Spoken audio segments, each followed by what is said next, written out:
Bienvenue dans les rendez-vous Transform BTP. Aujourd'hui, il y a un vaste sujet, Franck, sur les différents types de veille et globalement l'organisation de la veille dans son territoire. Alors pourquoi un atelier sur ce sujet passionnant? Deux grandes raisons. La première, c'est que tous les deux avec Franck, on est passionnés de veille. Déjà, Franck dans son métier actuel, mais aussi dans les métiers précédents. Moi, dans mes métiers précédents également, puisque j'étais directeur de développement, c'était l'occasion de travailler sur la veille. Et puis le deuxième point, c'est que c'est un sujet d'actualité, notamment en lien avec le décret qualité, le référentiel national unique qualité des organismes de développement de compétences. C'est plus seulement des organismes de formation, mais c'est des organismes de développement de compétences qui nous a fait dire qu'il était temps peut-être de se pencher sur l'organisation de cette veille et de revenir sur les vraies définitions et qu'est-ce que la veille. Donc pour rappel, globalement sur le critère numéro 6, qui est le nouveau critère lié au nouveau référentiel qualité, vous avez des éléments sur être en veille légale et réglementaire, sur l'évolution des métiers, les compétences associées, dans nos secteurs d'activité évidemment, et sur globalement les champs de l'écosystème et de notre écosystème au quotidien. D'où l'importance effectivement de pouvoir se pencher 2 minutes sur l'aspect veille. Donc on est déjà parti avec Franck sur déjà de quoi on parle. C'est quoi la définition de la veille? Donc on est bien, on n'est pas en recherche documentaire et on y reviendra tout à l'heure.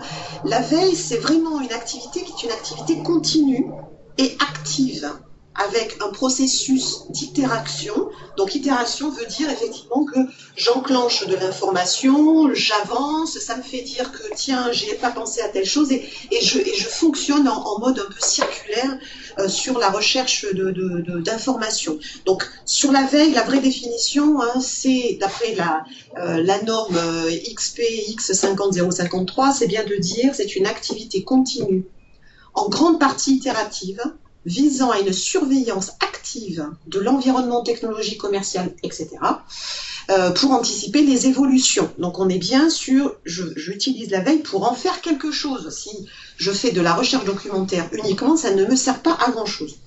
Ensuite, vous avez d'autres types de veille. Vous avez la veille stratégique, c'est-à-dire que je transforme l'information en renseignement utile, toujours avec la notion d'anticipation, mais pour créer des opportunités d'affaires. Je vous ai mis en rouge des éléments clés afin de réduire les risques. C'est-à-dire que par rapport à l'information que je recueille, j'anticipe et je dis, ok, qu'est-ce qui va me servir demain, donc les opportunités derrière, pour réduire mes risques d'aujourd'hui, notamment, et les risques plus tard, notamment par rapport à la concurrence. On y reviendra par rapport à ce qui se passe chez nous, et qui nous permet d'agir de manière liée à un temps très donné, un temps lié très vite au bon moment et aussi à la bonne personne, on en parlera tout à l'heure. Et puis après, vous avez une dimension qui est tout autre, qui est l'intelligence économique, sur laquelle on ne va pas s'attarder nous, en tous les cas, parce que c'est un autre métier, c'est les métiers des lobbyistes notamment, qui permet effectivement de valoriser, de protéger l'information économique et stratégique au niveau d'un État, d'une entreprise au niveau global. Mais là, on ne va pas aller sur la notion d'intelligence économique. Alors par rapport à ces sujets-là, sur la veille et sur la veille stratégique, je dirais que c'est ce que l'on appelle aujourd'hui, on va dire communément par la veille, c'est de la data. C'est une collecte de la data pure, avec une collecte méthodologique. Et aujourd'hui, juste pour donner 2 chiffres qui peuvent donner le vertige, à l'heure où on se parle, eh bien, il y a près de 140 000 dictionnaires Larousse qui sont collectés par minute. Par minute. Ça veut tout dire. Donc aujourd'hui, la data, c'est stratégique. Et au-delà de ça, si on regarde sur l'échelle humaine, au-delà de l'homme sur la planète, c'est que 90% des données ont été collectées ces 5 dernières années. Donc les données de l'humanité. Okay. Des données de l'humanité ont été collectées sur ces 5 dernières années. Donc on voit bien l'accélération et on voit bien l'utilité de cette veille stratégique, Smart Data, c'est-à-dire d'analyser la data pour en faire un outil stratégique. C'est ça, tout à fait. Merci pour ces chiffres, effectivement, qui donnent le tournis. On on fait partie de ces millions de gens qui vont chercher l'information. Donc lié à ça, on a la veille informationnelle ou documentaire, on y reviendra, les veilles catégorielles qui nous permettent de dire ben voilà, je fais le point sur ma concurrence au niveau commercial, technologique, réglementaire, on y reviendra, et puis la veille stratégique qu'on a évoquée tout à l'heure. Donc pour bien faire la différence entre recherche documentaire et veille, ces deux éléments complètement différents. La recherche documentaire, donc un tableau tout à fait simple, qui est de dire on traque la connaissance. C'est-à-dire que quand je vais télécharger par exemple les dictionnaires, je vais traquer de la connaissance. Je fais en sorte que qu'est-ce qui est écrit et qui va me permettre d'avoir de l'information qui est utile, qui répond à une question ponctuelle, avec des sources formelles. L'exemple que tu prenais, c'est des sources formelles, avec un traitement qui peut être variable selon le client qui demande de l'information, qui est un travail individuel, et avec des contraintes selon le commanditaire, selon les clients qui me demandent. Alors les clients, c'est au sens large, interne, externe. Je peux avoir des clients internes, bien évidemment. La veille, c'est parce que je veux en faire quelque chose, c'est-à-dire que j'ai une prise de décision derrière. Savoir ce qui est utile pour bien décider avec de l'information qui est critique. Mon activité doit être continue, c'est primordial. Ce qui est intéressant dans la veille, c'est que je vais aussi y associer de l'information et des sources informelles. Là où la documentation, la recherche documentaire, je vais uniquement regarder le côté formel des choses. Dans la veille, je vais aussi chercher tout ce qui est informel, tout ce qui peut être parcellaire, donc pas complet, non exhaustif, avec une volonté de faire une diffusion rapide, actualisée, avec une analyse du contenu. Et là où c'est intéressant aussi, c'est que cette veille-là, elle est collaborative et relationnelle. Elle n'est pas individuelle, moi, dans mon petit coin, je fais ma veille. Elle est bien, je travaille en mode collaboratif, avec les réseaux relationnels que j'ai, avec des contraintes de temps, de réactivité, de créativité. Donc vous voyez bien la différence, et peut-être que dans certaines directions et de certaines entreprises, quelquefois on ne se limite que, malheureusement, à une recherche documentaire. La recherche documentaire, c'est-à-dire que j'enclenche de l'information et que je vais stocker dans un placard, ne me sert à rien. C'est même inutile de faire ça. C'est plus en termes de connaissances que je vais me dire, tiens, oui, je sais qu'il y a tant de milliards d'individus sur la planète, ok, mais j'en fais quoi derrière? En fait, c'est ça. Donc là, la veille, l'activité veille, c'est bien ces éléments-là. Et il y a un élément complémentaire, donc sur lequel on a travaillé notamment avec Karine, puisque qui est juste derrière que vous voyez. Nous avons, on va dire, rédigé, avec la société Scalian, un cahier des charges pour mettre en place un outil de veille. De veille pour collecter de la data, pour arriver sur les champs concurrentiels que sont les nôtres, au-delà de l'innovation. Et donc, ce qui a été distingué, c'est la donnée formalisée et structurée, et formalisée et non structurée. Voilà. C'est ça qu'aujourd'hui, c'est là qu'est la différence, et c'est fondamental. Donc, dans l'approche, et c'est vrai qu'aujourd'hui, nous avons accès à bon nombre de données, bon nombre d'informations qui sont formalisées mais non structurées. Oui. Et la structuration va permettre, orienté par rapport à notre enjeu stratégique, d'avoir les bons leviers. Et donc, du coup, c'est une bonne nouvelle. Et donc, on l'aura quand? Le cahier des charges est prêt. Ouais. Donc, il nous faut lancer un appel d'offres pour que l'on puisse avoir différentes propositions pour mettre en place cet outil de veille. Et cet outil de veille, ça serait quoi? Ça serait plutôt pour la rentrée de septembre-octobre? Pour la rentrée de septembre-octobre. Oui, donc c'est une bonne nouvelle, hein. Ouais, c'est une bonne nouvelle. Très bien, écoutez, du coup, je vais te laisser regarder ou présenter les cartographies de veille, parce qu'il y en a plein que tu connais, évidemment, puisque tu les gères. Au niveau de l'entreprise, qu'est-ce qu'on regarde de manière générale en termes de veille? Aujourd'hui, c'est vrai qu'il y a pléthore de veille. Il y a la veille que l'on a en termes d'image aujourd'hui, en termes de réputation.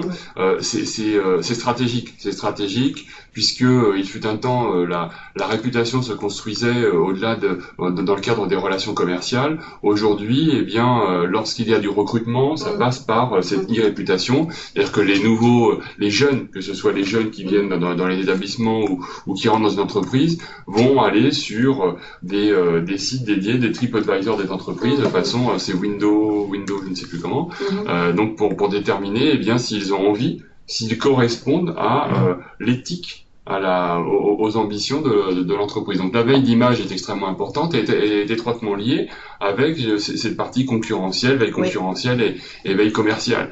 Puisqu'en fait, aujourd'hui, on ne peut plus dissocier l'image de l'activité, de l'empreinte sociale. L'empreinte sociale et sociétale ne peut plus être dissociée du produit et de la solution. Donc ces trois aspects-là sont stratégiques, sont déterminants. Et je dirais même qu'on peut aller, alors on l'a pas mentionné, mais on peut aller sur l'écologie. Oui. Aujourd'hui, l'écologie est un élément fort. C'est-à-dire que plus ça va, plus ces nouvelles générations, donc la génération Z qui arrive après la Y, est de plus en plus centrée sur les actions de l'entreprise et de l'organisation vis-à-vis du devenir de la planète. Et au-delà de ça, donc il y a les veilles partenariales, les veilles marketing, où là, nécessairement dans notre environnement, c'est stratégique. C'est-à-dire qu'on le voit bien aujourd'hui, on l'évoquait il y a 2 jours, l'ensemble des partenariats qui sont tissés aujourd'hui vont nous permettre d'asseoir notre notoriété, d'asseoir notre offre de demain. Et dans un contexte de réforme, il est important aujourd'hui de travailler mieux à plusieurs que tout seul dans son coin. Voilà, donc en lien avec ça, donc tu continues sur les autres types de veille en entreprise, sur l'aspect liste des partenaires déjà existants et à venir. Donc on a fait un travail de fond qui est en lien d'ailleurs avec le projet numéro 5 de Transform BTP. Le document et le livrable sera mis prochainement sur le site transformbtp.fr dans la rubrique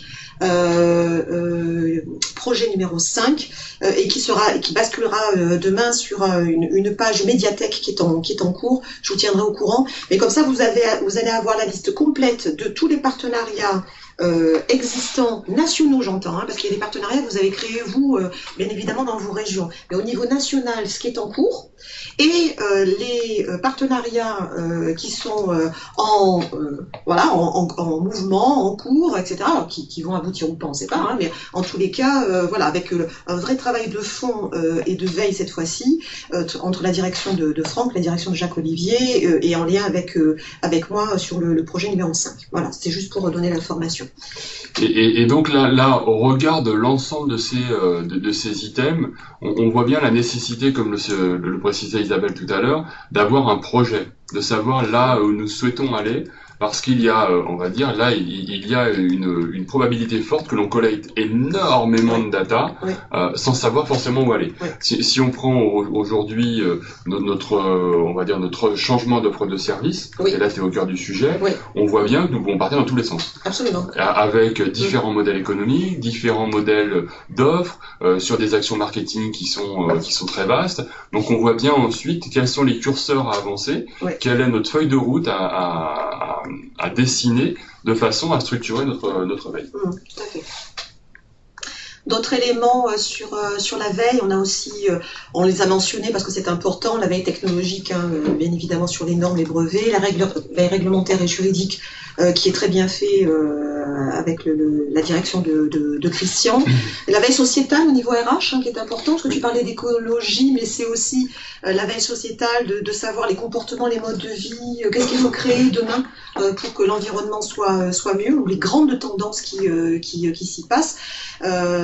Juste une information là-dessus, quand on voit les évolutions des modes de vie ou des évolutions de la consommation aujourd'hui, c'est ce qui amène demain, alors peut-être qu'ils n'ont pas suffisamment anticipé, Auchan à fermer un certain nombre d'hypermarchés, parce que ça ne correspond plus aux besoins d'actualité d'aujourd'hui. Alors peut-être qu'ils auraient dû anticiper, qu'ils n'ont pas pu le faire, qu'après il y a toutes les raisons possibles inimaginable, mais ces événements de fond qui se passent et qu'on ne voit pas forcément. C'est-à-dire que on peut se dire ce sont des épiphénomènes, ce n'est pas forcément des épiphénomènes, et donc c'est notre rôle à nous, alors entreprise au sens large, hein, de se dire est-ce que ce qui paraît être un épiphénomène l'est ou ne l'est pas, et de croiser les données pour se dire non, là il y a un vrai travail de fond qui se fait, et du coup il faut que j'anticipe moi mes changements dans mon entreprise pour y arriver.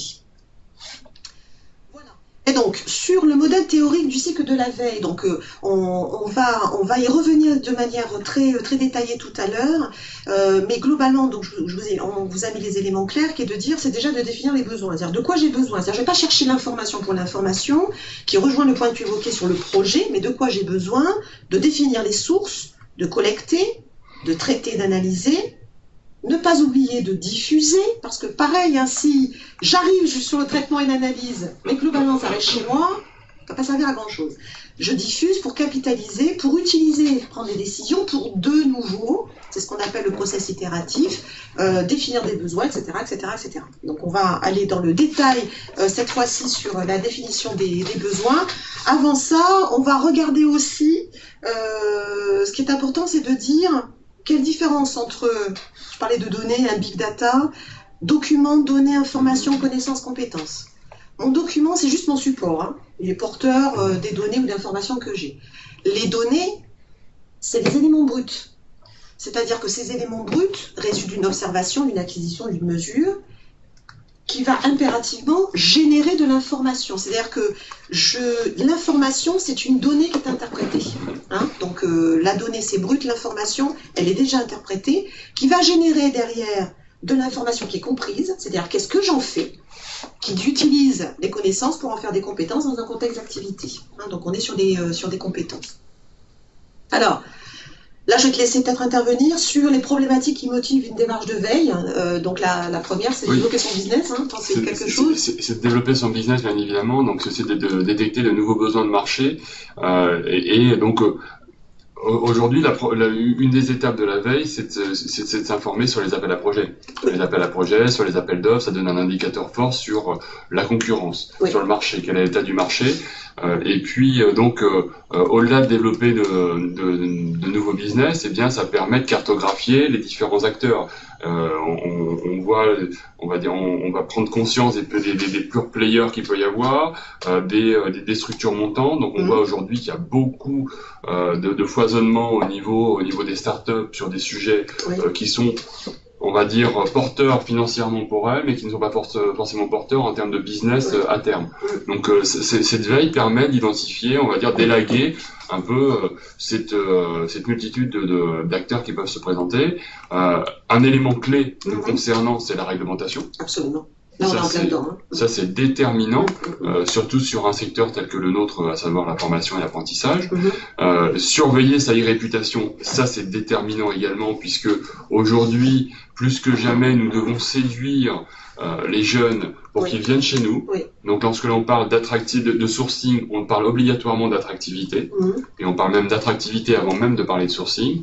Et puis, s'informer sur l'évolution de son métier, eh bien ça, c'est primordial. On voit aujourd'hui un élément qui est prégnant pour nous, c'est que si nous restons dans notre bulle, nous allons continuer à évoluer par rapport à notre propre offre. Le fait aujourd'hui d'ouvrir ses chakras et de regarder autour de nous, on se rend compte que des acteurs, pas forcément les grosses majors du BTP, mais d'autres ETI, se posent la question, par exemple, de créer des CFA. Oui, tout à fait. Et donc là, typiquement, c'est l'évolution de notre métier. C'est que demain, l'avenir passera probablement, pas totalement, mais probablement, par une solution d'hybridation entre des centres de formation continue, des centres d'apprentissage. Et donc, ce nouveau métier, c'est à nous de l'écrire aussi. Et donc, la veille sert à ça. En lien avec les deux éléments que tu viens d'évoquer, sur surveiller sa réputation, donc vous voyez qu'en bas du tableau et du schéma, vous avez des accolades, donc ce qui relève de l'entreprise, Donc globalement, les 5 champs relèvent de l'entreprise, et puis vous avez une dimension forte individuelle. C'est-à-dire qu'on a, sur l'e-réputation, on a le rôle primordial, et tu l'as dit, de l'entreprise de faire sa veille sur sa e-réputation, c'est-à-dire qu'est-ce qui traîne à la fois sur les réseaux sociaux, sur les Google et autres, liés effectivement à la réputation, qu'est-ce qui se dit de l'entreprise, et directement lié à l'individu, qu'est-ce qui se dit sur moi. Pourquoi? Parce qu'on sait bien évidemment qu'aujourd'hui on est dans une entreprise, demain on est encore tout jeune, ben, ça veut dire qu'on peut potentiellement changer d'entreprise, et même si je change pas d'entreprise, il faut que je sois conscient de globalement quelle image je peux donner de moi en lien avec l'entreprise qui a aussi une image. D'où l'importance de regarder ce qui se passe sur les réseaux sociaux, LinkedIn, etc. On ne saurait que trop rappeler à nos jeunes de l'utilisation de Facebook, qui est un vecteur. Alors, c'est has-been. C'est has-been. Oui. Alors maintenant, c'est quoi? C'est Insta. C'est Insta, hein, et Snap. Voilà. Ça n'empêche que quel que soit le support, il faut que je fasse attention sur ma e-réputation, évidemment, les photos que j'y mets, etc. Alors l'avantage de Snapchat, je crois, c'est que ça ne reste pas. Hein, donc ça c'est l'avantage. Par contre, on ne sait pas si ça ne reste pas quand même quelque part. Ça disparaît à mes yeux, mais est-ce que la donnée ne reste pas? Oui.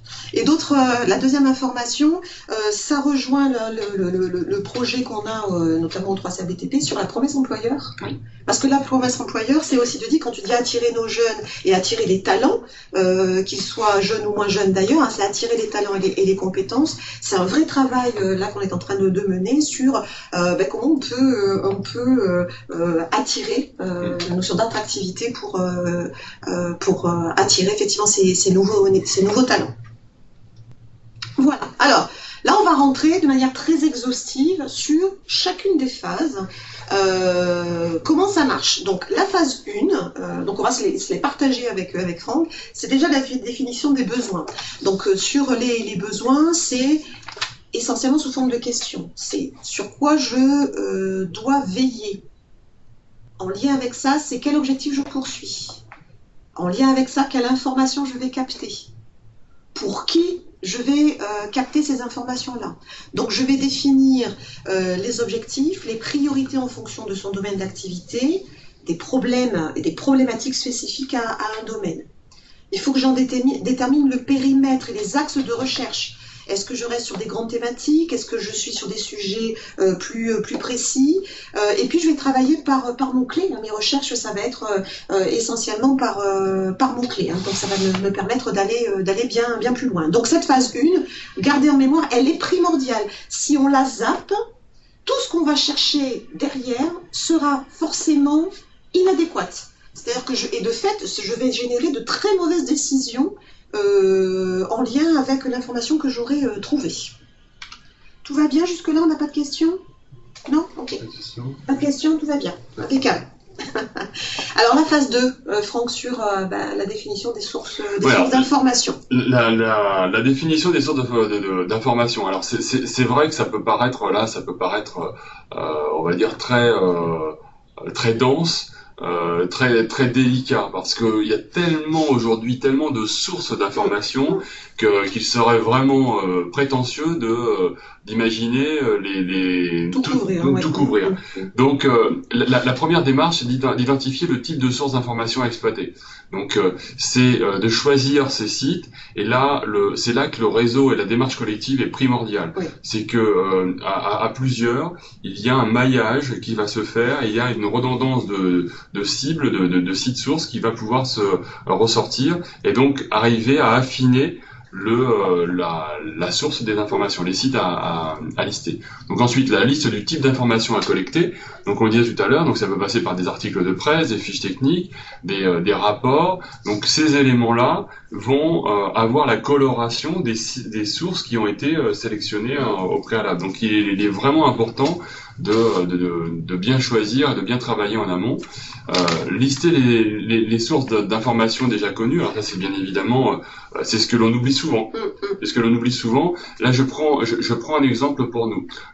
Nous, au niveau du marketing aujourd'hui, la tendance est de se dire, on va regarder sur tous les sites qui sont les nouveaux Made in News, ça peut être aussi Hello Open World, etc. Mais aujourd'hui, notre histoire l'histoire du 3CA repose sur 75 ans de données qui sont issus de l'apprentissage, de nos CFA, qui sont issus des données de l'OPMQ. Et typiquement, lorsqu'il s'agit de faire, on a pu le tester lorsque je suis arrivé au 3CA, nous avons payé un cabinet qui a fait une étude marketing. Ils ont juste repris des datas que l'on avait produites depuis quelques années. Ah, c'est excellent. Parce qu'aujourd'hui, l'information... c'est excellent qu'ils aient trouvé ces informations-là, c'est dommage de les avoir payées, mais ça c'est autre chose. C'est vrai, hein, je me tourne vers Karine. C'est ce qui est ressorti, donc il faut être vigilant parce que la bonne information n'est pas toujours à l'extérieur de notre organisation. Et ensuite, donc, complété par des recherches exploratoires, donc des moteurs de recherche. Donc là, on le voit bien avec les flux, avec les différentes alertes que l'on peut avoir. Donc c'est vraiment une approche multidimensionnelle qu'il faut faire à plusieurs, qu'il faut faire en équipe. Et là, pour le coup, l'approche transversale et le management de projet est primordial. Donc pour terminer sur la définition des sources d'information, c'est de dresser une première liste des sources, et ça on l'a vu, et l'affiner en fonction des premiers résultats. C'est faire une sélection finale des sources en fonction des critères. Donc les critères, c'est premier critère à regarder, c'est la fiabilité de l'information qu'on va récolter ou qu'on récolte. L'objectivité de l'information. Je vais chercher de l'information sur un site qui vend quelque chose par nature. On peut se dire que l'information peut être bonne, mais qu'elle est orientée quand même. La périodicité, est-ce que c'est effectivement la mise à jour, elle est annuelle ou elle est quotidienne? L'exhaustivité de l'information, et le dernier point qui n'est pas moindre, et on en reparlera tout à l'heure, c'est le coût de l'information que je vais aller chercher. Plus l'information est gratuite, plus elle est accessible, et on en parlait tout à l'heure, moins elle peut être fiable ou objective. Donc il faut que alors pas forcément, mais il faut quand même que je fasse attention à ça. Alors lister les moyens de surveillance, on va en reparler tout à l'heure avec les alertes mail, etc. Et documenter le travail de sourcing pour permettre effectivement de faciliter l'évaluation. D'où l'importance de mettre en place des tableaux de bord de suivi, de plans de veille. Là, effectivement, le 3CA peut vous aider sur ces éléments clés pour aller un petit peu plus loin. Alors, là-dessus, je pense que c'est important. Alors, moi, j'ai une question, du coup, vers les personnes qui sont à distance. Est-ce que vous savez toutes les informations que le 3CA met à votre disposition? Est-ce que c'est clair? Ou est-ce que vous avez besoin peut-être d'une cartographie plus synthétique qui vous permettrait de dire, ben voilà, à la direction du développement et du marketing, je sais que j'obtiens ça, à la direction de la pédagogie, je sais que j'obtiens ça, à la direction de la transformation stratégique, je sais que j'obtiens ça. Est-ce que globalement, donc là, merci de répondre à la question, est-ce que vous savez toutes les informations à votre disposition aujourd'hui? Jean-Daniel nous dit « Une cartographie serait utile ». Cartographie serait utile, ben voilà. En fait, on ne savait pas quoi faire. Non, je plaisante. Oui. D'autant plus important, effectivement, d'avoir cette cartographie parce que nous, comme on travaille en mode collaboratif et c'est important, c'est tout ce qui peut vous servir, peut nous servir mutuellement.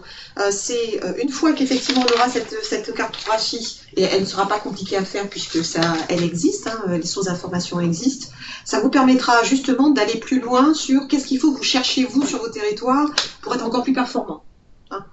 D'autres éléments? Non? Ok. Isabelle, oui. En fait, moi, je pense que souvent, ce qui nous manque, c'est pas l'information, mais parce que vous mettez beaucoup de choses à disposition, sauf que il y en a justement tellement, et comme nous, on est énormément pris par le temps, c'est qu'en fait, on sait pas où aller chercher. Donc, c'est vrai que c'est plutôt les modalités de recherche d'informations, tu sais, avec un système de mots-clés, etc., qui peut nous faire gagner du temps, plutôt que d'avoir la liste. Oui. Tu vois, la liste qui existe, mais plutôt dire bon bah voilà, moi j'ai une thématique justement là sur la veille et que on ait toutes les infos par rapport à la veille qui sortent.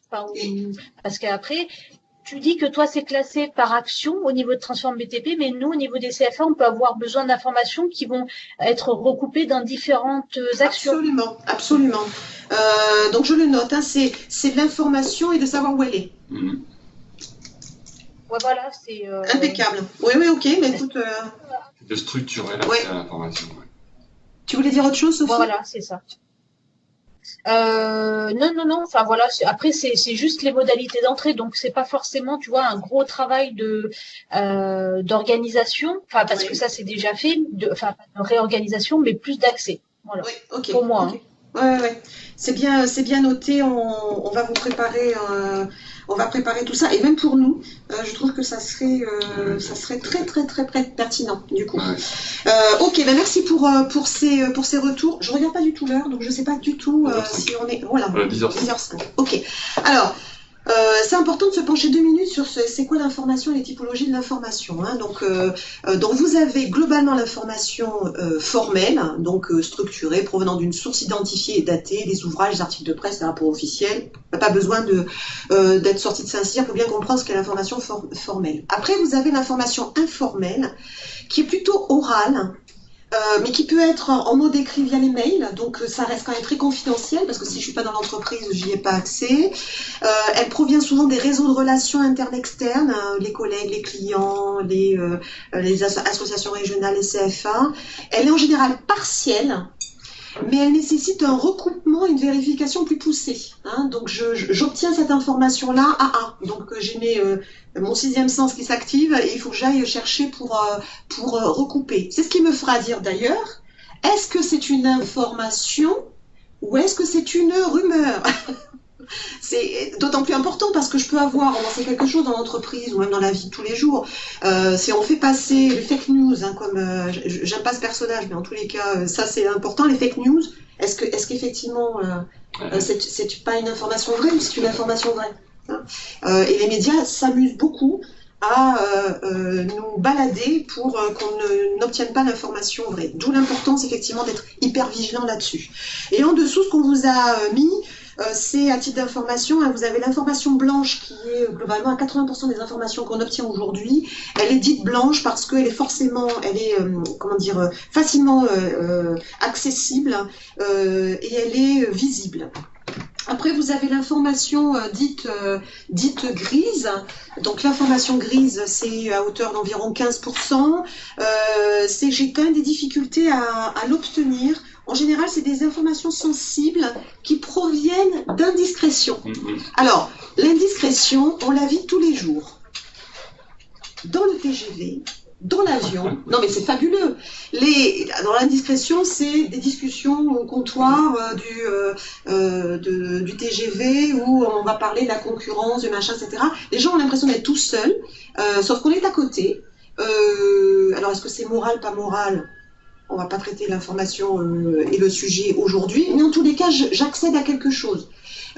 C'est aussi quand on travaille sur son ordinateur portable et qu'on n'a pas l'écran de confidentialité. Hein. Mais derrière, on a des gens qui regardent, donc ça peut être intéressant. Puis on a l'information noire. L'information noire, c'est une information qui est dite fermée. Elle est à diffusion restreinte, l'accès et l'usage est explicitement protégé, donc c'est des informations de sécurité de pays, etc. Et là aussi, on peut avoir des fuites, et du coup, l'information devient blanche. Hein. Donc, il faut être hyper vigilant à l'ensemble de ces éléments. Coût et valeur de l'information. Donc là, je vais te laisser intervenir entre le coût et la valeur, puisque il ne faut pas omettre que l'information que je peux obtenir, elle peut avoir effectivement un coût quelquefois très élevé. Oui, alors c'est vrai qu'aujourd'hui, c'est étroitement lié avec la couleur de l'information. Ouais, très clairement, les 80% de la data aujourd'hui disponible, de l'information disponible, eh bien, qui sont gratuits. C'est-à-dire que ce qui est gratuit a peu de valeur.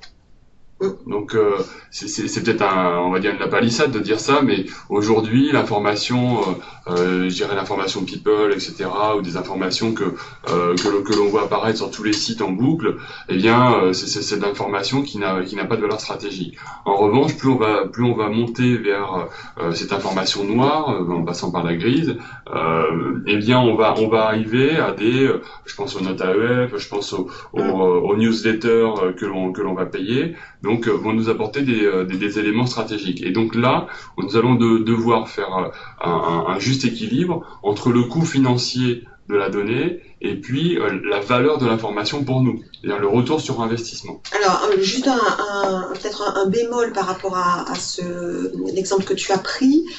Quand on dit qu'elle a peu de valeur, je prends l'exemple de l'information liée à la certification aujourd'hui, la réforme de l'apprentissage. C'est de l'information qui est accessible, c'est l'information blanche. C'est-à-dire, je vais sur le ministère du Travail, j'ai l'ensemble des informations, etc. Donc, c'est une information qui est dite blanche. Elle a de la valeur en tant que telle, mais là où elle n'a pas je perds de la valeur, où je peux du coup en rajouter de manière humaine, c'est le traitement que j'en fais. C'est-à-dire l'utilisation que j'en fais. Et c'est là que la valeur est intéressante. Et que c'est de dire, vous savez, hier, il y avait un adage qui disait, dans les entreprises des années 30, 40, 50, 60, c'est moi qui ai l'information, donc j'ai du pouvoir. Vous vous souvenez de ça? Aujourd'hui, c'est pas l'information qui donne le pouvoir. Ce qui donne le pouvoir, c'est ce que j'en fais derrière. C'est-à-dire, et là, on revient sur l'intelligence collective et l'intelligence humaine, etc., c'est de dire quel traitement j'en fais, quelle valeur je vais utiliser de ça, la valeur ajoutée plus exactement, je vais l'utiliser pour permettre à l'entreprise de prendre la bonne décision. Et c'est là la clé. La clé, elle n'est plus sur l'information, puisqu'on a accès avec Internet depuis de nombreuses années. C'est pas tant là, c'est qu'est-ce que j'en fais. Et donc la valeur, du coup. Oui, et donc là, bien évidemment, en fonction des types de veille que l'on veut faire, eh bien, l'information aura des valeurs différentes. Il est bien évident que les données qui sont diffusées sur le site du gouvernement n'ont pas de valeur pécuniaire, parce qu'on y a accès directement. En revanche, si nous souhaitons avoir des informations sur un marché, sur la concurrence, là, il va y avoir un coût qui peut être prohibitif par rapport à l'utilisation que l'on peut en faire. Oui, tout à fait. Alors, justement, sur le gratuit, le formel, l'informel, le payant, on vous a fait un tableau de segmentation sur les critères qu'on vous a développé. Gratuit, formel, revue, lettre d'information, etc. Quelquefois payant, mais au niveau formel, des bases de données, des études sectorielles. Donc, exemple d'études sectorielles, les études d'ARES, par exemple, qui sont des études statistiques qui viennent du ministère du Travail, qui coûtent cher. Les études Xerfi aussi, qui est le leader des études sectorielles qui est privé et indépendant, mais qui permet quand même d'aller vraiment très très loin. Elles sont pas données leurs études, vraiment. Plus c'est poussé, plus c'est cher. Évidemment, autrement c'est pas drôle. Voilà. Et puis des études ensuite gratuites et informelles, les réseaux sociaux, on en a parlé. Et puis payants, les conférences, les associations professionnelles, tout ce qui est fait au niveau de Centre Info, par exemple, avec des ateliers actuellement sur la réforme, sur les nouveaux modèles économiques des CFA. Voilà, tout ça est informel et payant. Après, c'est de dire, est-ce que, d'où l'analyse des besoins, on revient sur ces éléments-là, est-ce que par rapport à mon besoin, mes objectifs, etc., je suis prêt à payer des milliers et quelquefois des centaines de milliers d'euros pour obtenir l'information. Voilà, donc sur la phase 3, collecte de données, connais par cœur le push et le pull, tu peux peut-être nous le synthétiser?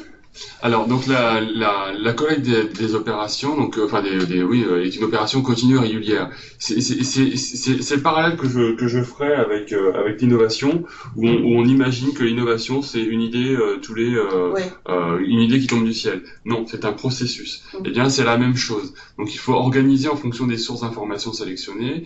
Eh bien, ça veille, utiliser des outils. Donc, l'outil est un moyen déjà de gagner du temps, et de faire une meilleure analyse. Tu l'as dit tout à l'heure, le temps que l'on va passer à chercher manuellement, il y a tellement d'informations aujourd'hui que l'on perd un temps infini. Donc l'outil est précieux, la méthode aussi est importante, et donc les informations en push, on en a tous les jours dans notre boîte mail. Enfin, je pense qu'aujourd'hui, si on regardait notre boîte mail quotidienne, on a facilement 30% de nos mails qui sont des informations de push.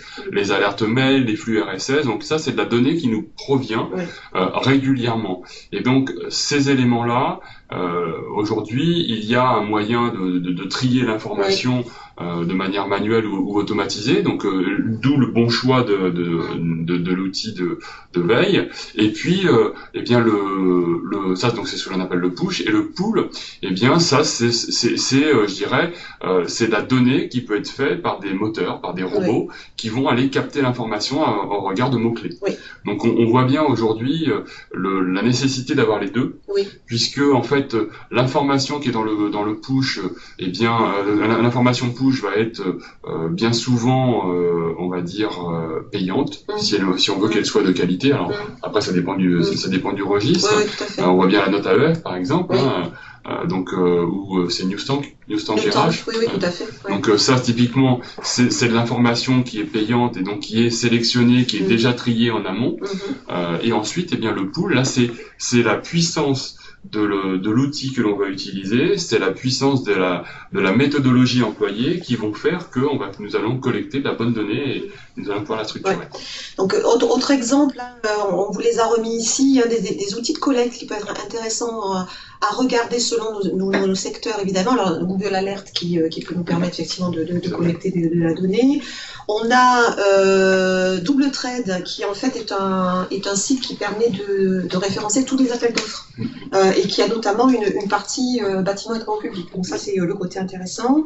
On a Bureau Vendic qui est plutôt le leader sur l'aspect économique et commercial des entreprises et financière aussi, qui permet effectivement d'aller plus loin. Voilà, donc on vous a remis d'autres éléments pour aller collecter de l'information. Et là aussi, je pense qu'on a vraiment, dans l'optique du mode de travail collectif et de mode collaboratif, plus les informations importantes, c'est-à-dire que les outils de collecte, nous on peut en faire bien évidemment et vous permettre d'y accéder gratuitement pour vous faire gagner du temps sur votre territoire. En fait, c'est ça l'idée entre le national et le régional.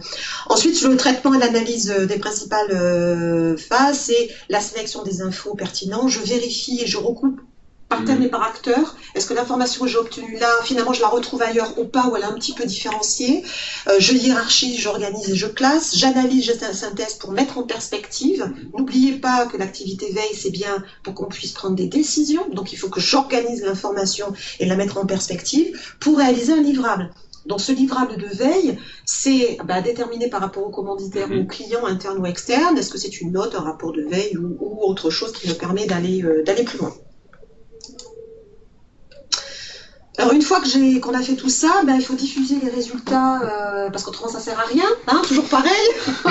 J'ai pas analysé les besoins, ça sert à rien, je collecte et j'ai collecté, j'ai organisé, j'ai traité l'information, ça sert à rien si je ne diffuse pas les résultats. C'est ça. Donc là, je dirais que c'est un des points clés et presque un des points les plus difficiles. Parce qu'aujourd'hui, nous sommes tous submergés par de l'information, nous sommes tous submergés par des newsletters, par des pop-ups sur nos mobiles, par des rapports en tout genre, et donc nous avons la diffusion de l'information est un élément qui est très difficile. On l'a bien vu nous avec la partie BVA BVE. BVA BVE de manière un peu caustique. Je dirais que c'est très bien lorsqu'on le reçoit, lorsqu'on le recevait avant en version papier, et puis au bout de 3 jours, ça sert bien pour caler le bureau le reste de l'année. C'est vraiment caustique. C'est caustique, mais c'est la raison pour laquelle nous en avons fait un outil digital, numérique, où nous pouvons avoir accès à de l'information et, comme disait tout à l'heure Sophie, actualiser et surtout d'avoir la possibilité de structurer à volonté en fonction de sa problématique, de pouvoir faire ses choix. Et donc là, c'est vraiment ça. C'est qu'il faut arriver à mixer les outils, les moyens de diffusion pour que du décideur jusque à l'opérationnel et à tous les échelons de l'entreprise, l'information, la bonne information parvienne. Oui. C'est ça, c'est que la bonne information arrive à la bonne personne. Et donc pour ça, les différents véhicules sont importants. La newsletter est importante pour des informations très générales, très génériques, et au-delà de ça, eh bien les dashboards, les rapports sont là bien souvent pour donner un premier aperçu de l'information et pour permettre au lecteur d'avoir accès dans un second temps à l'information beaucoup plus précise. Tout à fait. La phase 6, c'est la phase, effectivement, une fois que j'ai diffusé, c'est de pouvoir capitaliser. Donc, je stocke et j'archive les informations pour permettre de mutualiser effectivement l'accès à ces informations. Et je capitalise aussi les connaissances, parce que c'est important de se dire comment j'ai fait pour avoir l'information, pour pouvoir y revenir, pour pouvoir la compléter. Collaborer entre veilleurs, c'est ça qui est important, un mode collaboratif, parce que toi tu vas sur des éléments, moi je vais sur autre chose, on a des éléments effectivement à partager. Et là l'idée c'est effectivement d'avoir des éléments stratégiques liés à la création collective de sens. Rien de pire, et on peut s'en rendre compte dans de nombreuses entreprises où il y a un gros travail qui a été fait dans une direction, de collecte, de mutualisation, de capitalisation, etc. Un gros travail qui a été fait dans une autre direction, mais de se dire que le sens commun veut qu'effectivement on puisse se parler ensemble et dire, mais finalement, entre ce que tu as trouvé toi et ce que j'ai trouvé moi, c'est absolument extraordinaire, on arrive effectivement à une troisième, presque la voie 9/3 de Harry Potter, mais c'est effectivement, ça peut même permettre un éclairage différent. Donc ça, c'est qui nous permet d'avoir des nouvelles connaissances à mettre en évidence. Et le dernier point, c'est l'utilisation des veilles et les décisions qui en découlent. C'est pas une fin en soi, c'est-à-dire que ça sert à rien on l'a vu, de stocker. C'est les connaissances acquises au travers de la veille, elles doivent aboutir à des actions concrètes, atteindre des objectifs, prendre de bonnes décisions, et puis des niveaux d'utilisation différents. Ça peut être très opérationnel ou ça peut être stratégique, ça dépend bien évidemment de ce que l'on va en faire. Voilà en grande synthèse. Alors, je vous remets le processus ici d'amélioration continue, c'est d'évaluation.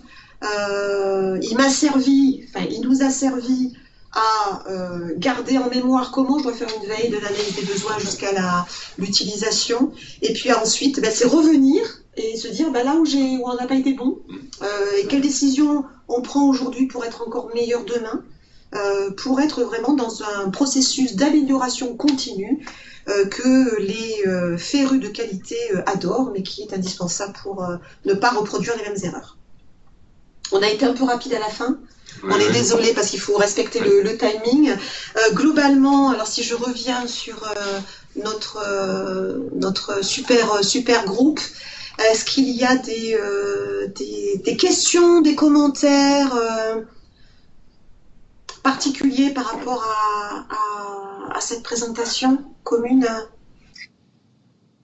Oui, moi j'ai une question. Alors par exemple, moi j'ai un besoin très spécifique, c'est je me pose la question, est-ce que je vais ouvrir tel nouveau diplôme? Donc on est d'accord qu'on fait un certain nombre de veilles, mais après j'ai besoin de confirmer ce choix à travers aussi des retours qui sont liés à mon territoire. Oui. En fait, on peut très bien imaginer que ce diplôme est très pertinent de manière générale, etc., mais que sur mon territoire, il n'est pas adapté, soit aux entreprises, soit aux besoins, soit etc. Donc, il va falloir que je sollicite les entreprises et les acteurs du territoire.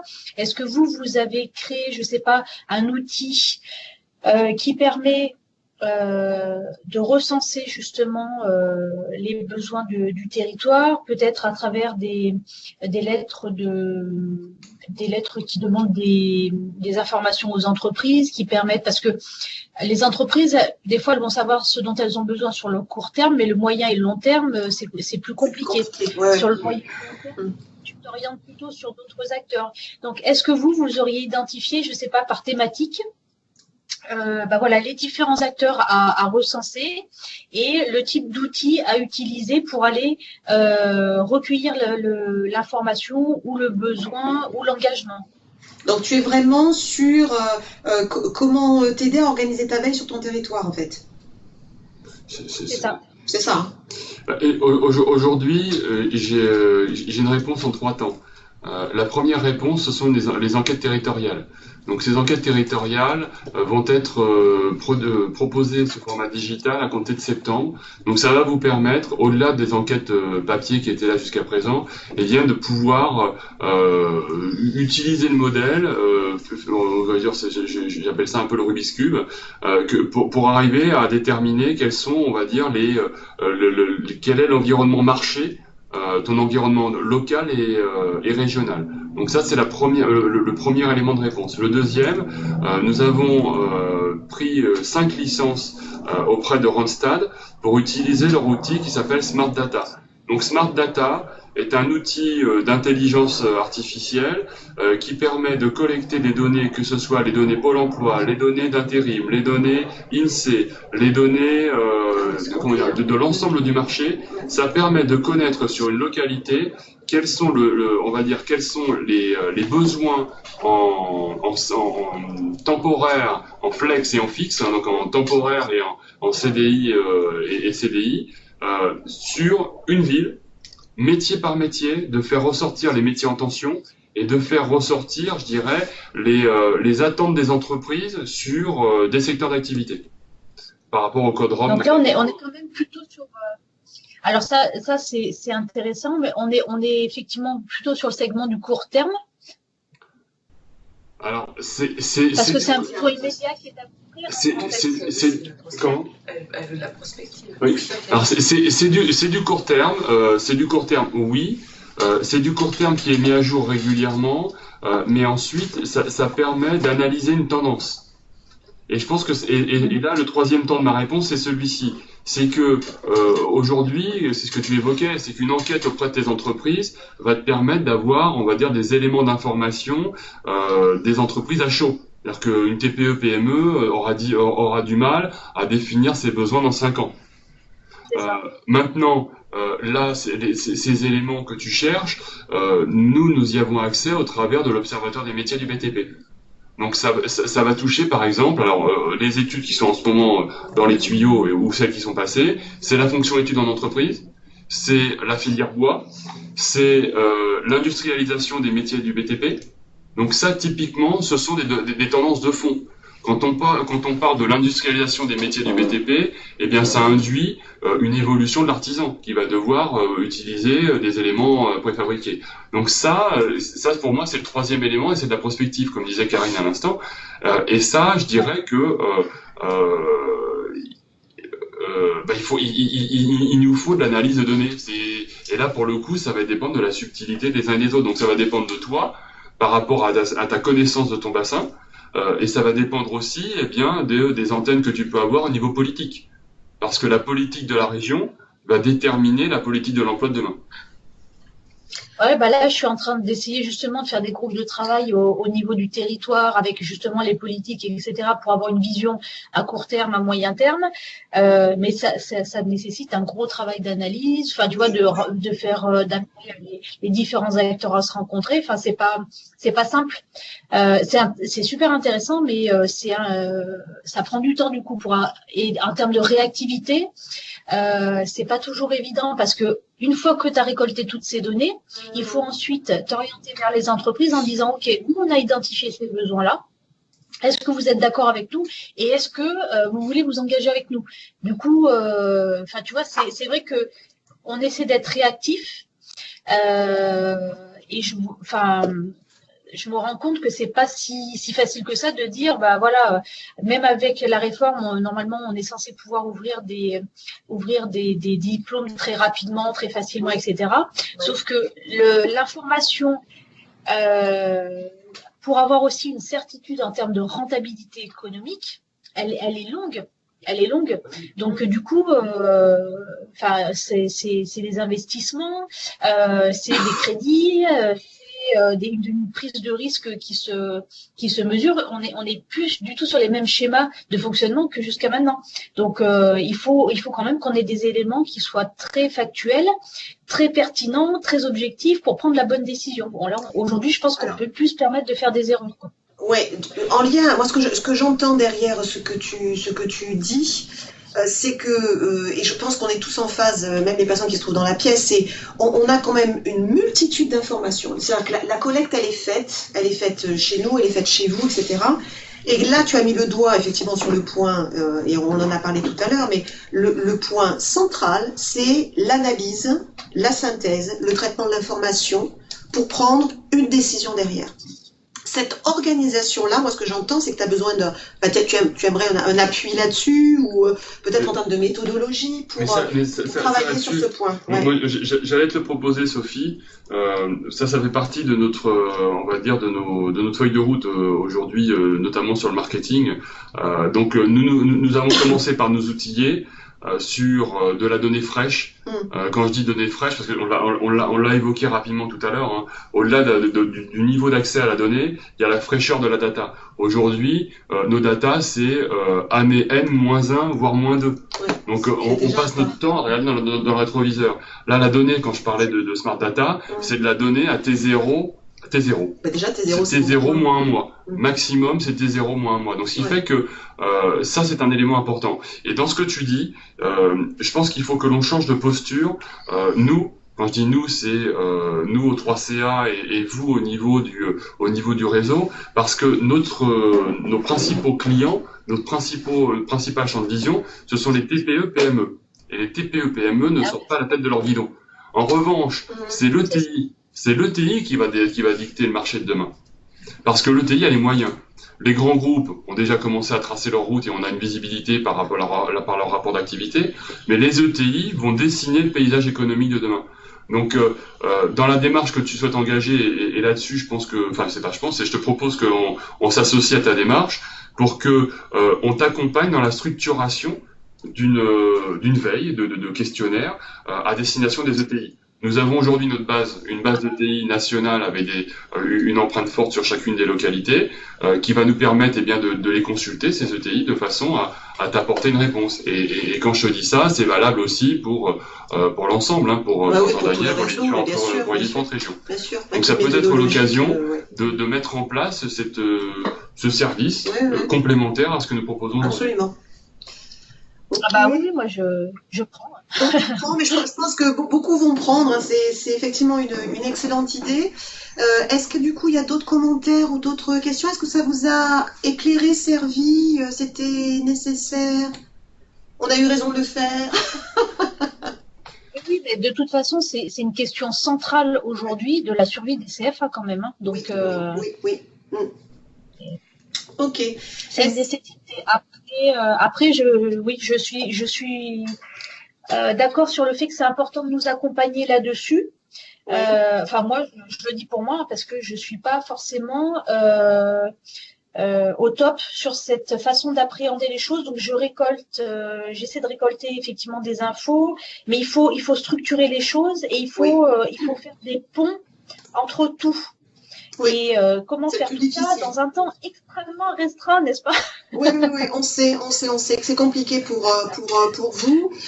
C'est pour ça que ce qu'on va vous proposer, c'est que à la fois sur les idées de la cartographie qu'on évoquait tout à l'heure, et d'avoir effectivement des éléments méthodologiques pour traiter l'information, l'analyser, la synthétiser, c'est de prévoir un autre atelier là-dessus, encore plus opérationnel, parce que là on était vraiment sur de l'information. Pour développer ça et puis tout va bien. Ok. Donc, je suis en phase, Jean-Daniel. Donc une connotation claire, bon ça, oui. À promouvoir en région, à promouvoir en région, oui, tout à fait. Ça c'est un élément important et je pense que ça au-delà des matinales transform BTP, oui, ça a du sens de pouvoir le dérouler en région. Oui. On puisse utiliser vos capteurs, on puisse utiliser l'intelligence que vous avez aujourd'hui dans le quotidien, dans le développement de vos services, pour que l'on puisse le capitaliser et l'utiliser de manière nationale. Oui. d'où l'intelligence collective. Il y avait un super atelier hier sur l'intelligence collective. Ok, en tout cas, un grand merci d'avoir été présent avec nous Merci aujourd'hui. Radovanka aussi. Merci à tous ceux et celles qui sont parmi nous dans la pièce. Et à très vite, on va prévoir un autre atelier pour la période du deuxième semestre 2019. Merci beaucoup, excellente journée. Pardon? Franck, je peux t'appeler, t'es dispo 5 minutes? Oui, bien sûr, bien sûr. Je suis toujours disponible pour toi, Sophie. Bonne journée à vous tous. Au revoir. Merci, bye bye. Bonne journée. Au revoir Eva, au revoir Radovanka.